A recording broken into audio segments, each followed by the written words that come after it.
रायगडमधील महायुती नगरपालिकेप्रमाणेच राष्ट्रवादी आणि भाजपची युती होऊन शिवसेना बाहेर राहणार. राष्ट्रवादीचे प्रदेशाध्यक्ष सुनील तटकरेंचं सूचक विधान. रत्नागिरीच्या चिपळूणमध्ये शरद पवार यांच्या राष्ट्रवादीला मोठा धक्का. नगरपंचायत निवडणुकीमध्ये पराभव झाल्यामुळे माजी आमदार रमेश कदम यांचा राजीनामा. पक्षात किंमत नसल्याची कदम यांनी व्यक्त केली खंत. मतदारांसाठी मतदान केंद्र शोधण्यासाठी नागपूर महापालिकेचे प्रयत्न. माझे मतदान या ॲपवरून मतदारांना केंद्र शोधता येणार. नाव किंवा मतदान ओळखपत्र क्रमांक टाकून एका क्लिकवर मतदान केंद्राचा पत्ता उपलब्ध होणार.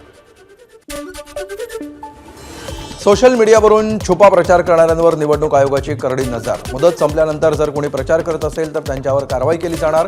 फेसबुक, इंस्टाग्राम, एक्स अशा विविध सोशल मीडिया प्लॅटफॉर्मवर आयोगाची नजर.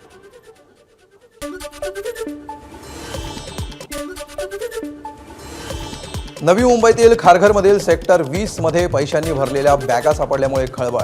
निवडणुकीमध्ये मतदारांना पैसे वाटण्यासाठी पैसे ठेवल्याचा पोलिसांचा संशय. अज्ञाताविरोधात खारघर पोलीस ठाण्यामध्ये गुन्हा दाखल. दहिसरमधील विमानतळासाठीचे हाय फ्रिक्वेन्सी रडार गोराई या ठिकाणी स्थलांतरित होणार. मुख्यमंत्री देवेंद्र फडणवीस यांची एक्स पोस्टद्वारे घोषणा. या निर्णयानंतर पंतप्रधान नरेंद्र मोदींचे मुख्यमंत्र्यांनी मानले आभार.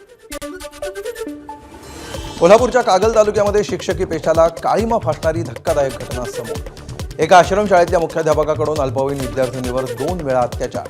नराधम मुख्याध्यापकाला 3 दिवसांची पोलीस कोठडी. नवी मुंबईच्या कोपर खैरण्यामध्ये लेडीज बारमध्ये पैसे उडवत असल्याचा पोलिसांचा व्हिडिओ व्हायरल. शिस्तप्रिय पोलीस सेवेला न शोभणारं कृत्य केल्यामुळे पोलीस हवालदार अनिल मांडोळे निलंबित.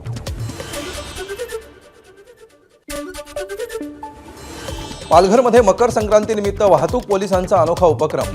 नायलॉन मांजापासून इजा होऊ नये यासाठी दुचाकीस्वारांना गळ्याला लावण्यासाठी सेफ्टी बेल्टचं वाटप.